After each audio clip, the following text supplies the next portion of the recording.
So tonight is the first of a scheduled 3 of these sessions. Purpose for us putting them on, a couple of reasons. We did get some feedback from clubs in regards to support in this area, believe it or not, kind of planning, community engagement, membership engagement. So that's kind of one of the reasons why we put it on. We put it on at this time of the year because we generally thought, well, most clubs would do their planning at the kind of winter period. I know that maybe differs between indoor and outdoor seasons in sports, but we felt as if this was probably the best time in the summer. We'd rather be out there doing other things than probably in here doing workshops, etc. And then the third reason is a couple of kind of hot topics in sport at the moment is changing lives through sport. And then also something called the Thrive Toolkit, which is some of the sharing and learning of monies that was put into the Olympic Games, the Commonwealth Games as well. So the Thrive Toolkit is essentially plan, do, review. It's, if you take any sporting project or club landscape, it's essentially how do you plan the project, how do you then deliver that, and then how do you evaluate it. So we wanted to kind of put our own spin on that in regards to club sport and stuff on. So that's what we're hoping to achieve with this series. Again, it's slightly different topics for each, so it might be different flavours for each. And we'll move on to the next slide. That does say January, February, and March. So workshop areas tonight is threefold, and they do feed into each other, and there's a wee bit of crossover. But the general aim is to help you guys go back to your clubs with some ideas and some tools to go and essentially help the planning process. Just to get a feel of it in the room at the moment, has anyone at their respective clubs ever done an official club plan, or what would you consider your own planning processes if you've got any at the moment? 3 areas that we're going to look at is membership engagement, so taking stock of where you are currently before you start looking anywhere else, kind of what are the strengths of your membership, where are the opportunities and gaps within your current membership. We're then going to put that into a community setting with a community mapping exercise. That's relatively informal, although it will be kind of workshop and practical based. And then the last wee bit is actually just giving some examples of those club development plans that you're already alluding to. You've had at varying stages of your club, and there is going to be a kind of reworked example of just coming up with a basic plan to lead us tonight. And over to you, Alan, to the first part. Perfect. So yeah, I'll run through kind of membership engagement. I was going to stand, but I mean you've kind of I'll kneel. So we've kind of got three kind of subheadings. So why should we engage with our membership? What benefits does engaging with the membership have for our club and our wider planning? How do we engage with the membership? And we'll cut that off.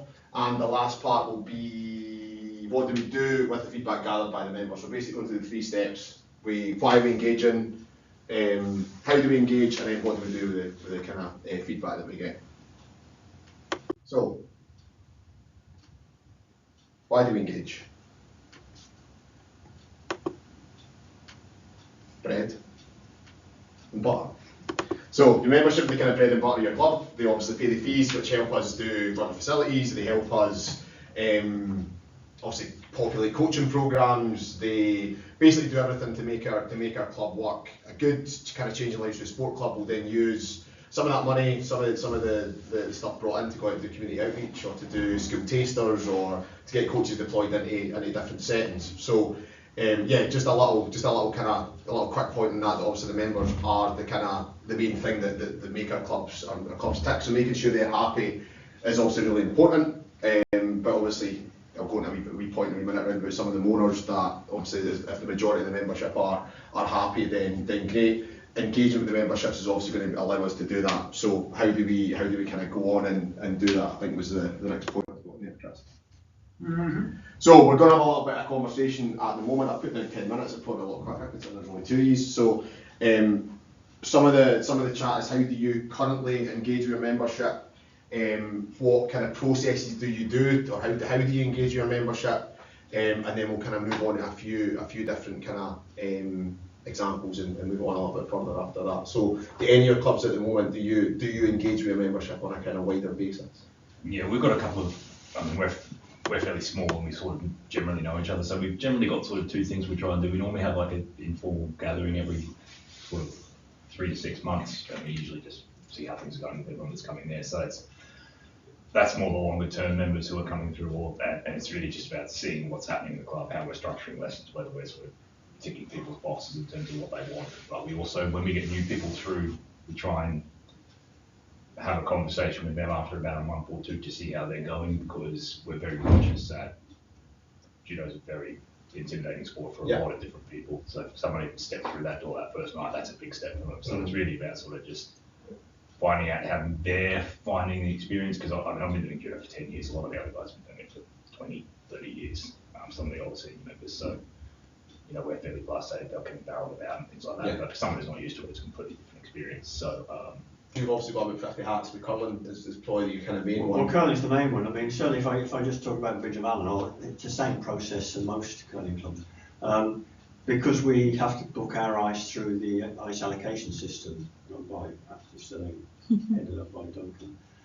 We all send out questionnaires to our members in around about end of February, March. The season starts in September. Basically asking each member, here are the list of competitions we currently run, which ones do you want to play in, which ones do you want to sub in, what positions do you like playing, and we use that then and we add, you know, are there any other competitions you'd like to see? Do you want us to organise practice ice? How much coaching you need? So we use that then to book the ice, and it's just for either club games or for coaching or for others. So that's how we generally start the season off. And then because we have both the autumn session and the spring session, we run 4 teams in our own club league. So that's 4 skips running with, you know, total of 16 players on the ice, next door to each other. So you've got basically 16 members playing and talking to each other on the ice. So a skip will engage with his team. He'll check to make sure that they're available to play in the games that they've got. So he'll organise the team for each game. And then on the ice, you're particularly the newer members. We try and put the newer members with coaches who are a little bit more supportive. Skips who are a little bit more supportive. Big issue with some curling skips who've curled for a large number of years. And if you play a shot, the first thing they do is say, "Oh, you're wide of the brush." That's not what we're looking for. We're looking for the encouragement to say, "Oh yeah, the weight was great," you know. So we put them with skips that can actually really look after them. But then we change around in the spring, so swap around. Normally different skips. If you've got 8 skips, in the squad, we'll have 4 in the autumn, 4 in the spring. So we're generally mixing, and then we have WhatsApp groups. Each of the teams normally have a WhatsApp group. The committee's got a WhatsApp group. And that's how we engage, just to make sure that, you know, people are available to play. If anybody's got a problem, they can put a message on WhatsApp, see if they get a sub. So generally that's the slightly more informal way. Obviously we have the AGMs, we have social gatherings. So basically it's the skips talking to each of the players throughout the season that gives us our feedback of any problems. That's a good two slightly probably different ways of doing it. Round about, obviously with the judo club is a little bit more on member satisfaction and how the club's going to either make sure that everyone's satisfied, or if there's any issues within that club, you address them. I really like the idea about, you know, when the new person comes into the sport, how you check in with them. I think that's really good. Just always something with, on the kind of wider engagement with memberships, where it's something planned, something potentially changing within the curling group. It's just making sure that it's done in a manner that is planned from the committee, and it obviously just allows that sustainability, and how you gather that evidence in the background will then obviously allow you to shape decisions going forward. What else am I going to say there? It's on the tip of my tongue. Round about satisfaction, because obviously we do get moaners within clubs. I'm sure you've probably both experienced individuals that, well, I've certainly experienced that. Tennis and boxing is my background. I've certainly been on the committee in both sports, and found moaners just for the love of moaning about anything, whatever you do.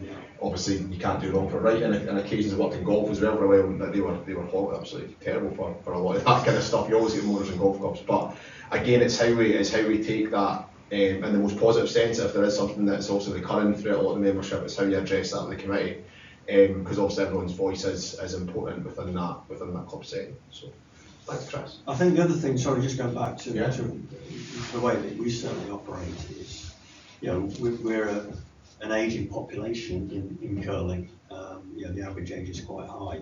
So we have got members who lose their partners. Yeah. We've got members who have got medical problems or mental problems. So when that happens, we do look after them. We actually appoint somebody, particularly if they're playing in the same team, to look after them. And we've got one current guy who's losing his memory, let's put it that way. And so if he's playing in a team, somebody will look after him. So he still plays well, but sometimes forgets that he's not sweeping for the opposition stone, he's got to sweep his, it's things like that. So it's making sure that we do look after each member. Mm-hmm. And again, you wouldn't have got that without consultation membership. So. No, good, perfect.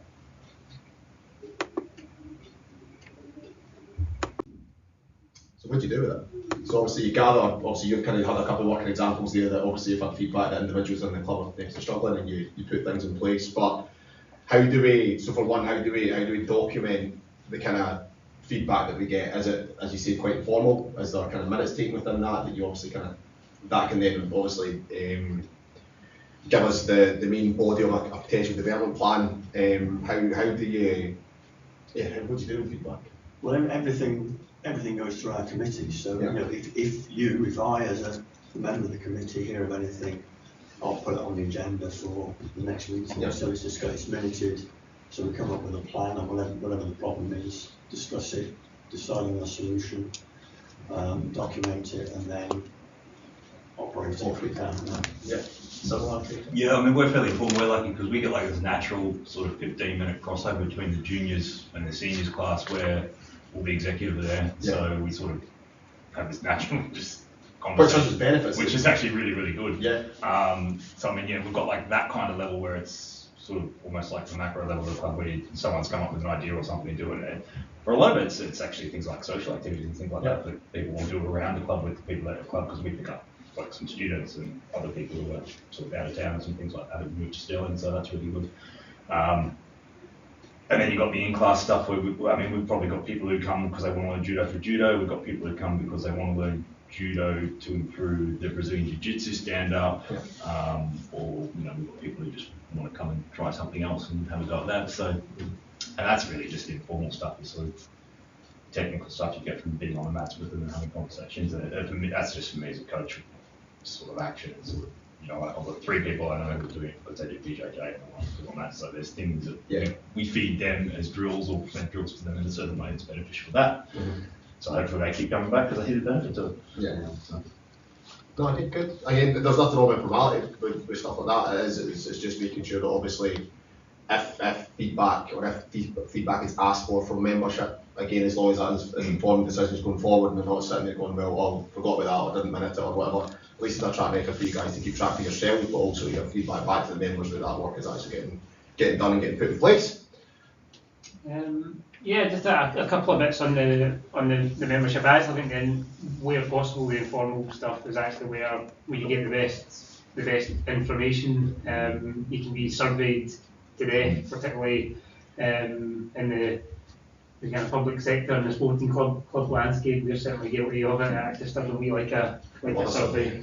But there's certainly information. So, like for example, in your clubs, do you know, for example, where your members are coming from? So when they fill in their membership form, they'll maybe put a postcode down or an address or something like that. But if we take, say, Bridge of Allen Judo Club, like Michael, do you know roughly generally where your members are actually coming from? We've got people from Stirling all the way through to Alloa. So we're sort of the only senior judo club in the local area for sort of Stirling and the Hillfoots, aside from Stirling University. So there's not many adult judo classes about. So yeah, we're sort of some people from Stirling, some people from Double Lane, some people from the Hillfoots, and that's sort of where we got most of our membership from in that area.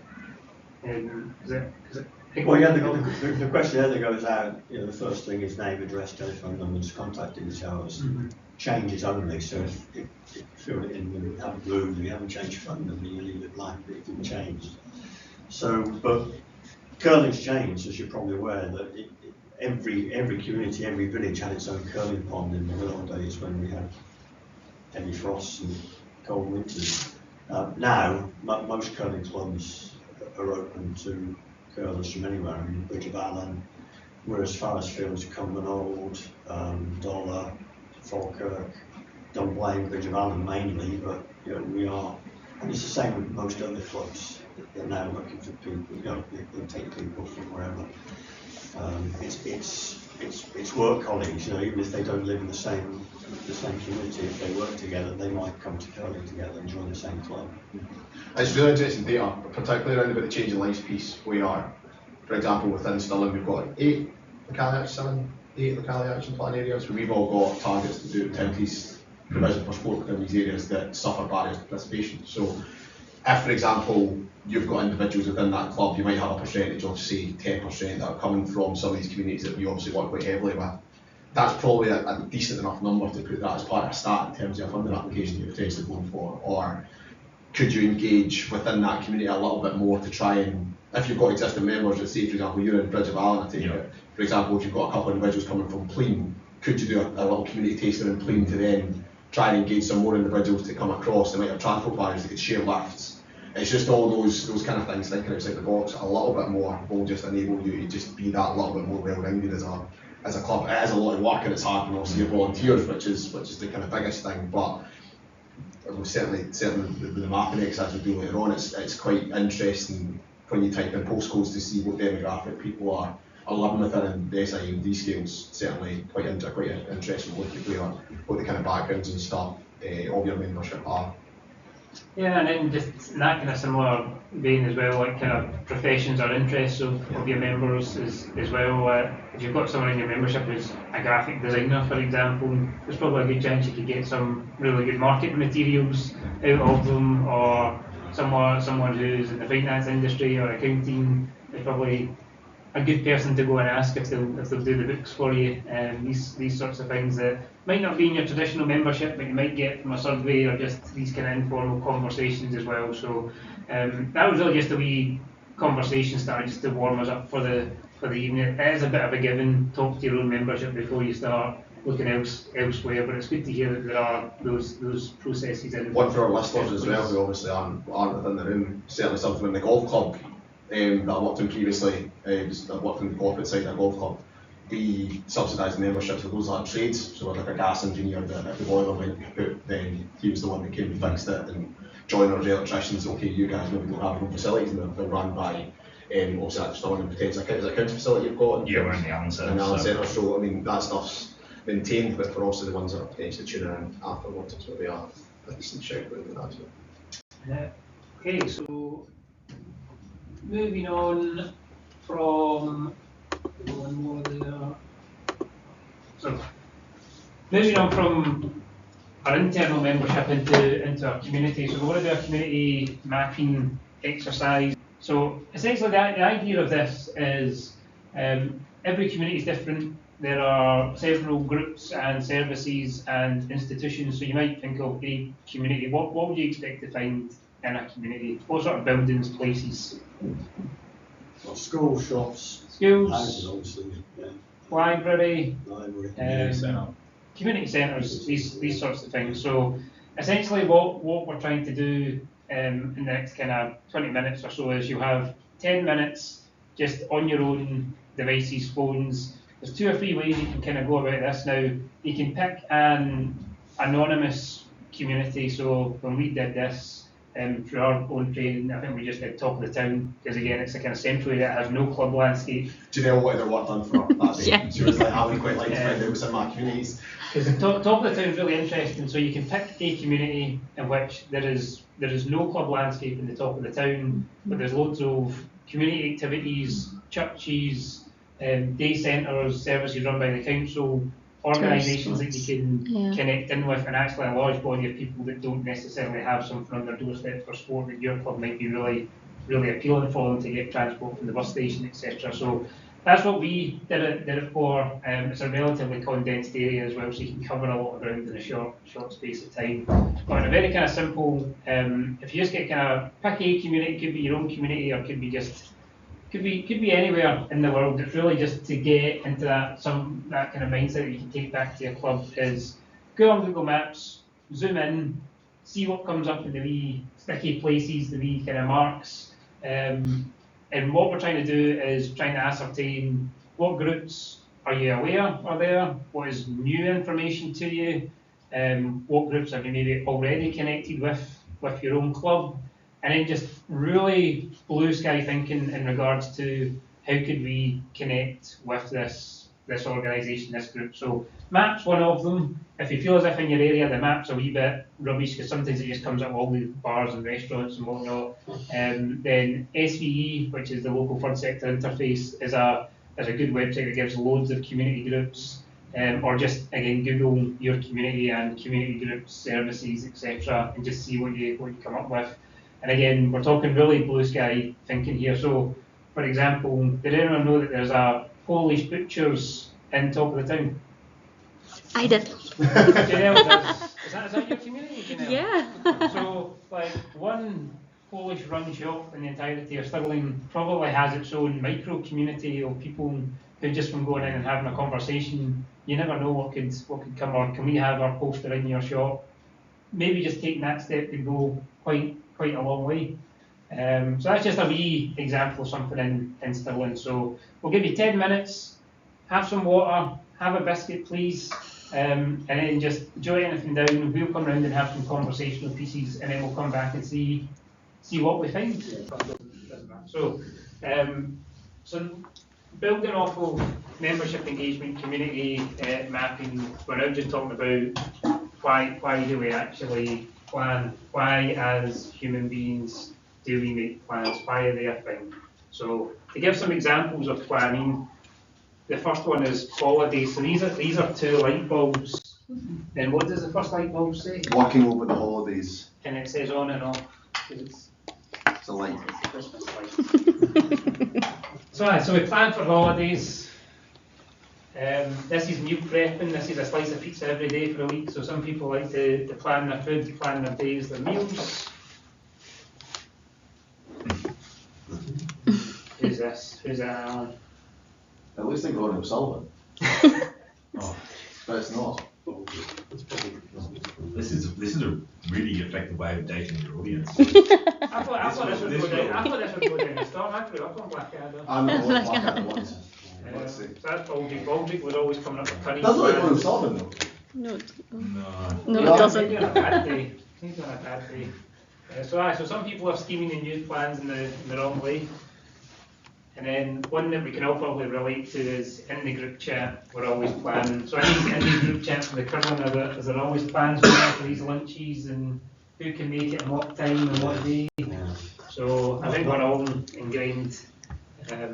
So there's numerous reasons why we plan, but ultimately the general gist is we plan so that we can have a series of intended actions and we know what resources and what time is required for them. So unfortunately, because we've not ratioed, again, we weren't supposed to be in this room tonight, we've not ratioed the projector, but the one word that I want us to really focus on for this last section is the intention of what we're doing. So when we're coming to plans, that's what I want us thinking about in this next part is, what is our intended action? What's the intent? Like, why are we doing it? That's what I consider the real difference in planning.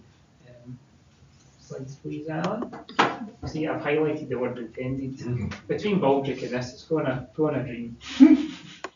Okay, next slide, please, Alan. So again, poorly displayed slide, but the general gist is, through intention, sport is neither good nor bad. It's the intention of how sport is used is what differentiates whether it's good or bad. So, on the good side of things, we've got your physical and mental health. You've also got the opportunity to develop your skills, to develop being part of a community, develop friendships as well. So there's loads of good things that can come through sport. There's loads of negatives, and maybe some of these will resonate as well. Sometimes it can be exclusive. I know that's common in the golf world, Alan, is it? There's probably a bit of elitism, a bit of exclusiveness in particular sports. Tennis as well. Again, some sports or some clubs. Again, if you're not good enough, imagine in your current example, Marcus, where if the first couple of stones were way off the brush and that was it, don't come back to our club. You're not good enough to play in that four, play under my skip. So again, we do get elitism. Sometimes you can get bullying, and then one that, in regards to the mental and physical health as well. Has anyone ever felt nervous or anxious playing sport or being involved in sport? Yes.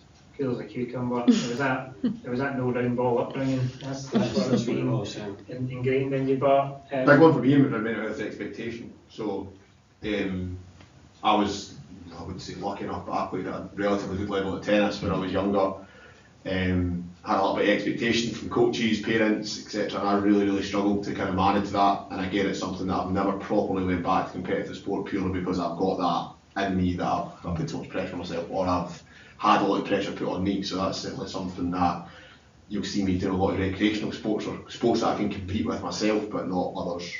I think that's why I always compete against myself. Yeah. You know, no matter what sport I play, whether it's rugby, golf, Yeah. football, curling, you know, you play a bad shot and you want to do a good shot next time. You know, you learn. that's the mindset that we're looking at when we're hopefully developing our club plans off the back of tonight or in the future, is just what's our intention, you know? Are we wanting to try and elicit some of these good things, or we want to, or if we do it poorly, it might be some of these bad reactions. So it's our intended actions, the intentional use of our resources and our time, etc. So things that we'll generally consider seeing in plans, and these might be things that have already been in your plans, but this is generally what to expect. So the top left is generally a bit about your current club, where you are, what your target age groups are, what's your current membership, how many coaches have you got, what governing body are you affiliated to, how long have you been in existence for. There's always this blurb bit at the top of a club development plan, and I do have an example in a couple of slides time of what that looks like. The big I in the bottom left, that's about your vision. So vision, mission, aims, objectives. So vision statements are a wee bit unusual in that you're never supposed to achieve your vision. That's the visionary. So Disney, I actually looked up famous vision statements, and Disney's is to make everyone in the world happy. That is Disney's vision statement. So how are they ever supposed to know if they've made everyone in the world happy? If you've ever seen the first 10 minutes of the movie Up, I wasn't very happy. Absolutely distraught. But underneath that, aims, objectives, maybe something us as local clubs can relate to a wee bit better. Top right is our resources. So what money do we need? What coaches do we need? What facilities do we need? What time period do we offer in sessions, etc. So resources, and then the final bit is progress. How far are we towards achieving our goals and our aims? So some plans you might see traffic light systems, red, amber, green. Some of them might be kind of low, medium, high priority, and then some of them might just be achieved, not achieved, etc. So some way of actually progressing whether you're working towards your attended aims or not. So some general considerations, and then I've got some examples in here as well. So considerations, first one is about your capacity and your time. I think it's probably fair to say we would all love to have really nice, glossy, elaborate plans, but it takes time to write them, and it takes time to actually go back and maintain them. So Michael, you talked about your club's plan. You probably a bit of time and effort put into that. Yep. 18 months or so go by and you're like, well, we haven't looked at the plan, or we haven't I think went. it's close to 20 years, but 20 years. So You're not the only club that want to do that. considerations are really what are your capacity, how much time do you actually have for planning, how much time should you, and how much time do you actually think you're going to have moving forward. Because from our perspective, a plan can be 3 bullet points on a piece of paper, or a napkin, as long as there's something that as a collective within your club you can all agree this is what you want to work towards. It doesn't have to be all that detail that I spoke about, just depending on your own club's circumstances. Going back to membership, who are we talking to about informing our plans, and then also about how we're progressing with our plans. So certainly in some ones you might have allocated actions in which there's just not someone maybe on your committee or on your subgroup that's the best person to, you might not find the right person. So how are we going back to our membership to perhaps progress things that we don't feel as if we can progress currently. And Or the how last are we, one's- how are we going to other parties? So for example, if you're working with Active Summer on a project, how do we, going back to kind of the shared goals bit, which you'll come on to now, Chris will shut up in a second, but it's how you link with them and how you're going to have that planned and shared approach on that. Now, have you got the free document? So, club development plan. So, this will be familiar with what I've just talked about. Club background and introduction, vision statement, make everyone happy. Steal that one off of Disney. I'll be using it in the table tennis club. You've got your values in there as well. Right, so these will be sent out to you, so you can look at them in more detail. Anyone done SWOT analysis before? SWOT analysis is often done in the workplace. So that's common practice for plans. And then if you scroll down to the bottom bit, Alan, so again, objectives, who's going to do it, when are they going to do it, how much money is it going to cost, and how far along that journey. So that is a typical club development plan type template. On to the next one, please, Alan. Outcomes-based plan. So when I talk about intention, this is an example of a plan of a programme that we actually run out of here at Stirling Sports Village. It's called Bikes Without Barriers. It's an adapted cycling project for people living with a disability. So the plan is all based on the change you want to make.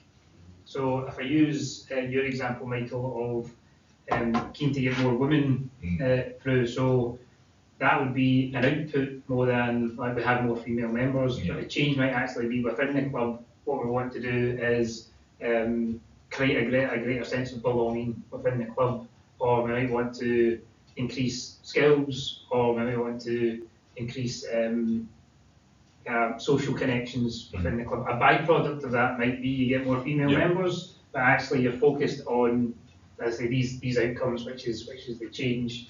And within this, it's more based on how you're going to measure it, how you're going to collect that information, and then when and where is it going to collect it. So it's not so much about your club, it's more just based around changes that you want to see.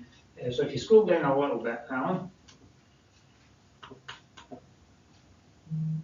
I'll give an example.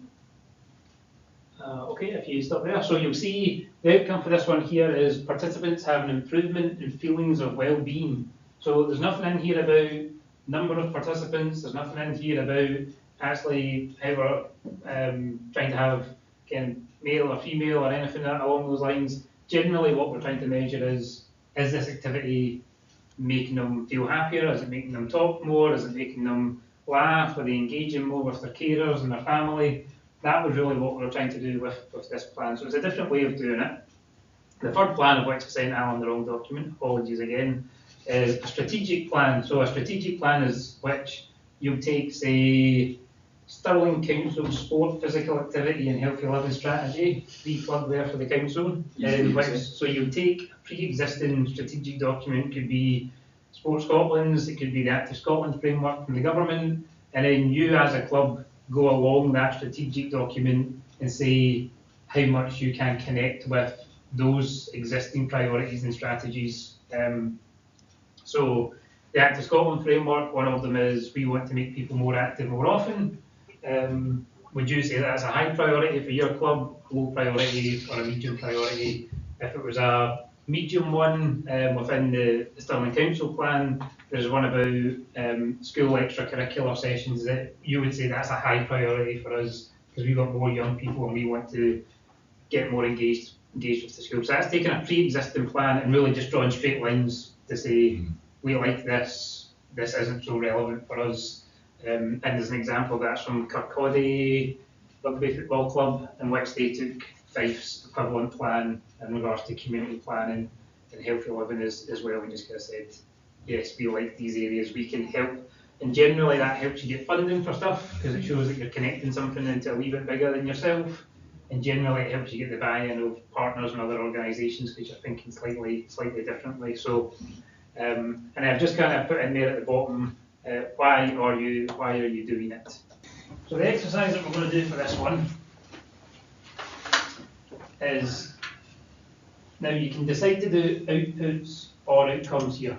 So I've used outcomes here in regards to some examples would be want to increase fitness of members, want to increase skill set, we want to reduce loneliness, improve feelings of well-being, community feels more connected to the club. So those are like 5 examples. You would then put on a scale of 1 to 5 where you think you are currently on that, 1 being nothing, and then 5 being we can't do any better than this. So you put where you are currently, where you would like to be in say a year's time, and then some of the actions that you might put. So some of the examples that I've put there is adding on online fitness classes or creating a running club in order to log workouts, etc.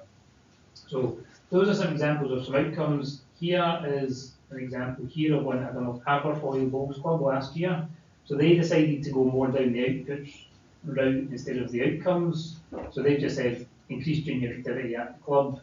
They wanted to create a link with the primary school, set up an after school club, and then host an event festival to bring people through. So pretty basic stuff, but at least gets us in that short term thinking of where are we now, where do we want to be. We've got another example there.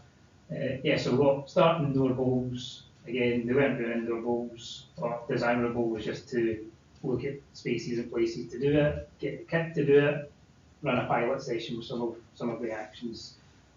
So that generally understood. Again, it doesn't need to be 5, it doesn't need to even be 3. If you can get 2 or 3 for one of your clubs, Marcus, in which you just come up with either some outputs, what changes, as I say, changes, what intended things you want to see happen within your club, where are they currently, where would you like them to be, and then just 1 or 2 actions of how you're going to get there.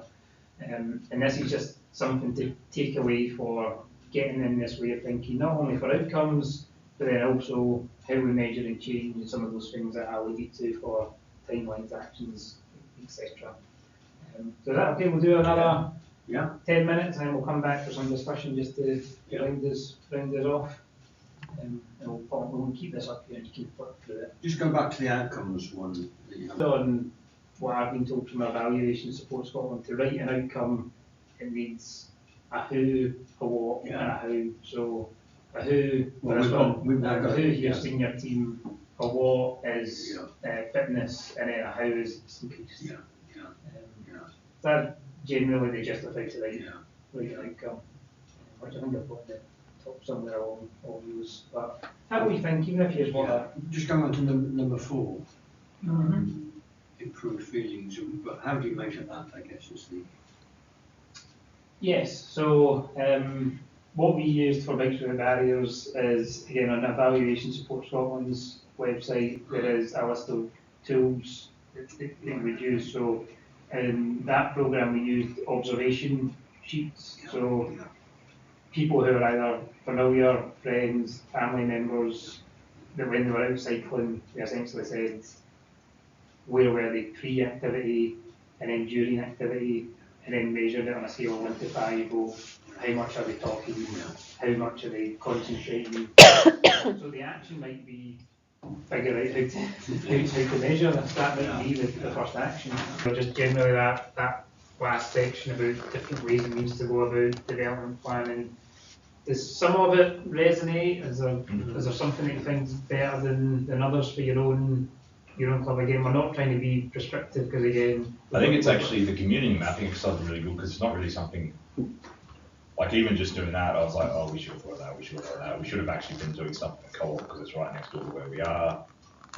So it's really good just to make you sort of look at what's around you, like really critically, and actually say these are some avenues we probably just haven't even considered because we haven't really looked at it. So. And it does all filter in regards to your membership as well. So the golf club that I'm a member of and on the committee down in Tillicoultry, we have a sponsorship convener, and literally they just go around all the mechanics and shops in the main street of Tillicoultry and they just kind of brass neck it, and they're incredibly good at it. Now, never in a million years would you ever catch me doing that. So we might have it in a plan, we might say, well, this is an important bit of income for our golf club, but if we didn't have people within the membership that we then said, you know what, that might actually be a good person to do that just based on character, personality, asking in the right way. Yeah, absolutely. So I think that's kind of where we talk about plans being a collective effort, it's just really, like, you might take that away for tonight for the co-op, you say, I know the right person to go in and Yeah, have that right. conversation. No, I mean, it's even like, you've got the thing at the Tesco where they've got three things in competition, you input thing. Even if you don't win, that's actually just getting your faces out there. And I walk past it all the time, still in Tesco, and never thought. Well, with the "We should do Tesco one, something." actually, if you're one of the three, you're guaranteed money. Right. It's just how much money you get is dependent on how many coins you get put Yeah, in. okay. So and everyone who enters that does get gets one picked at some Right, point. okay. So it is kind of a. I can take up to a year, so I've That's got alright. because I'm a set to Dawkins Boxing Club, which is in Throsk. So I went into the Flynn Tesco's and said, look, what's the chat with it? And said it sometimes takes up to a year. Yeah. Depends on your case whether it's bumped up the list or bumped down the list. But everyone who obviously is set up in the right way and is obviously everything's true and proper, then they usually do fund at least something. So, just to round us off as a wee kind of recap, I think for the two of you again, I really appreciate you going above and beyond with your chat and insight tonight. So really appreciate that, guys, and I hope there's been some value for you. That's been brilliant. Then spending a wee kind of couple of hours to have this chat is. Although you're already doing it, opportunity to go back, engage with your membership, either on some of these ideas, we'll send all this out to you, or again on just some of the things that you spoke about, please, questions that you can ask your members. That community mapping exercise, I agree, I think the community mapping stuff was, all of us agreed that was one of the standouts. So the course that we went on is just amazing, the things that are on your doorstep that you don't think about.